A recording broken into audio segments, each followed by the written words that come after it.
शर्मा से जी मीडिया ने खास बातचीत की है। इस दौरान उन्होंने कहा कि लॉकडाउन की अवधि बढ़ाना अभी बेहद जरूरी है। मंत्रिमंडल ने मुख्यमंत्री को सुझाव दिए हैं। अवधि को लेकर मुख्यमंत्री को आखिरी फैसला करना है।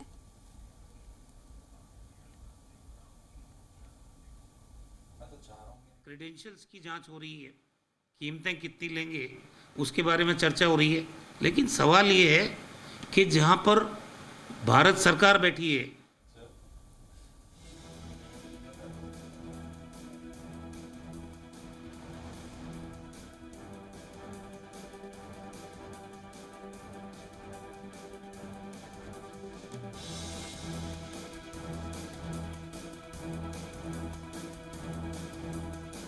शर्मा हमारे साथ मौजूद हैं। सर, लॉकडाउन कारगर रहा है आपका जो इंतजाम प्रयास रहे हैं, क्योंकि आंकड़ों में कमी आई है, लेकिन अभी भी ढील नहीं दी जा सकती है जो खतरा अभी बना हुआ है। बिल्कुल, क्योंकि जिस तरह से अभी हमारे एक्टिव केसेस हैं वो 2 लाख के ऊपर चले गए थे, वो कम जरूर हुए, लेकिन अभी भी एक्टिव केसेस 1,22,000 है स्टेट के अंदर। कल 6,000 पॉजिटिव केसेस आए थे, तो अभी खतरा टला नहीं है। और हमने जो सख्ती की है, पहले हमने वीकेंड कर्फ्यू किया, फिर जन अनुशासन पखवाड़ा किया, फिर रेड अलर्ट पखवाड़ा किया, उससे भी परिणाम नहीं आए। एक दिन में 18,300 केसेस आ गए पॉजिटिव, और मृत्यु भी कॉन्स्टेंटली 150 से लेके और 166 के बीच में होती रही।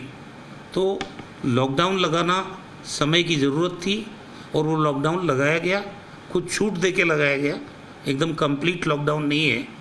लेकिन अभी स्थितियां एकदम अंडर कंट्रोल नहीं मान सकते, और ख़तरा, क्योंकि घर घर सर्वे कर रही है चिकित्सा विभाग की टीमें, और पूरे स्टेट के अंदर कई ज़िलों में 1 बार सर्वे, किसी में 2 बार हुआ, कई ज़िलों में 3-3 बार सर्वे हुआ। करीब 12 लाख खांसी जुकाम बुखार, जिनको ILI सिम्टम्स बोलते हैं, उसके मरीज चिन्हित किए उन्होंने।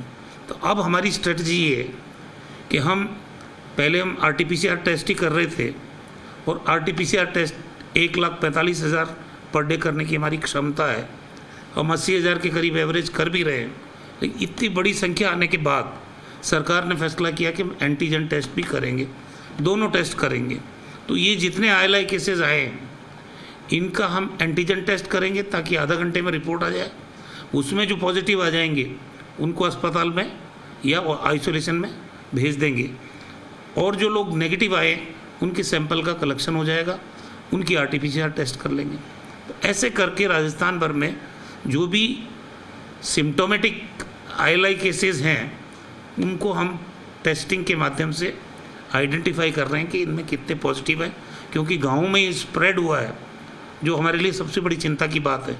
हालांकि हमने विलेज कमेटी बनाई है, हम राजस्थान की 350 CHCs को स्ट्रेंथन कर रहे हैं, अभी वहीं सारी सुविधाएं डेवलप कर रहे हैं, वहीं पे ऑक्सीजन सपोर्ट दे रहे हैं, ऑक्सीजन कंसंट्रेटर पहुंचा रहे हैं, वहाँ पे रेमडेसिविर इंजेक्शन और दूसरी दवाएं भेज रहे हैं, वहाँ पे डॉक्टर्स और मैन पावर की कोई कमी नहीं रहे, ये इंश्योर कर रहे हैं। ये है कि वैक्सीनेशन में थोड़ा सा जो है मैनेजमेंट की दिक्कत आ रही है, क्योंकि अगर एक गांव में जहां सेंटर है दूसरी जगह से लोग जा रहे हैं तो विरोध का सामना करना पड़ रहा है। गुलाबचंद कटारिया ने सवाल उठाए, हनुमानगढ़ के गंधेली में मारपीट की तस्वीरें आई, तो इसको लेकर कुछ कदम उठाए जा रहे हैं। जब मैंने ये बात कही थी तो गुलाबचंद कटारिया जी ने क्या बयान दिया था कि मुझे वो जगह बताओ जहाँ ऐसी स्थितियाँ हो रही हो, और अब वो खुद ही जगह बता रहे हैं। पहले तय कर लो, हर बात पे राजनीति करने की ज़रूरत कहाँ पड़ी। इतने सीनियर आदमी हैं, 1 मिनट में भड़क जाते हैं, 1 मिनट में आपा खो देते हैं, शब्दों का इतना गंदा चयन करते हैं। विरोध करने के लिए विरोध करने की बात ठीक नहीं है महामारी के दौर में। और मैं आप कह रहा हूँ कि ये सब जो हो रही है घटनाएं, पर्याप्त मात्रा में वैक्सीन नहीं मिलने की वजह से है ना। हमारी जो साइट्स है वो पर्याप्त हमने डेवलप की है, स्टोरेज हमारा पर्याप्त मात्रा में है, कैपेसिटी, और हमारी जो ट्रेंड मैन पावर है वैक्सीनेट करने के लिए, सब कुछ है। अगर हमारे पास नहीं है तो वैक्सीन नहीं है, तो वैक्सीन फिर प्रधानमंत्री जी से पूछो, कटारिया जी को मैं कहना चाहता हूँ, जब आपके पास वैक्सीन नहीं थी तो आपने 1 मई से 18 साल से 44 साल की उम्र के लोगों को वैक्सीनेट करने का अनाउंस क्यों किया? या तो आप इंतजाम करते। जब दोनों कंपनियां जो वैक्सीन बनाती है, सीरम इंस्टीट्यूट और भारत बायोटेक, वो आपके नियंत्रण में है, वहाँ से कितनी एक्सपोर्ट हो रही है, मैंने मांग की थी पहले कि आप बिल्कुल ट्रांसपेरेंट मैनर में हिंदुस्तान की ये दोनों कंपनियां कितनी वैक्सीन बना रही है, कितना ये एक्सपोर्ट कर रही है, कितना ये भारत सरकार को दे रही है और कितना राज्यों को दे रही है, वो स्थिति आप स्पष्ट कर दो तो ये मारामारी खत्म हो जाएगी। आप छुपा भी रहे हो, आपके पास है भी नहीं, ऐसी परिस्थिति में वैक्सीनेशन कितने साल तक चलेगा, इसका तो जवाब दे दो।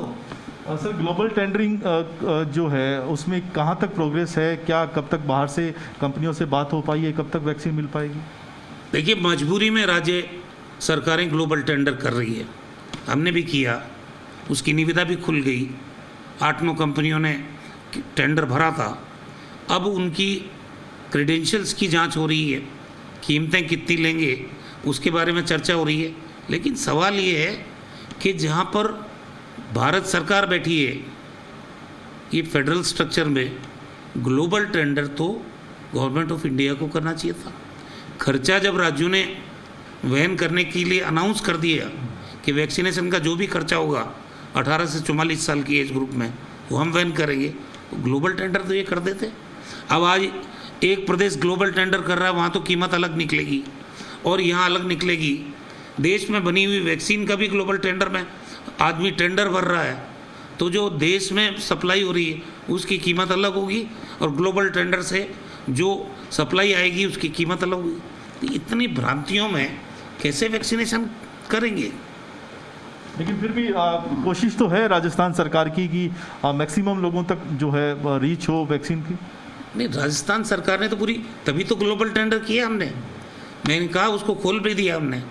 अब हम देख रहे हैं उनकी कंपनियां जिन्होंने पार्टिसिपेट किया टेंडर में, उनके क्रेडेंशियल्स क्या हैं, उनकी हैसियत क्या है, वो कर भी सकती है, सप्लाई नहीं कर पैसा देने के बाद भी वैक्सीन नहीं मिली। हाँ, तो ये परिस्थितियों को देख रहे अधिकारी लोग, उसके बाद ही किसी नतीजे पर पहुँच सकते हैं।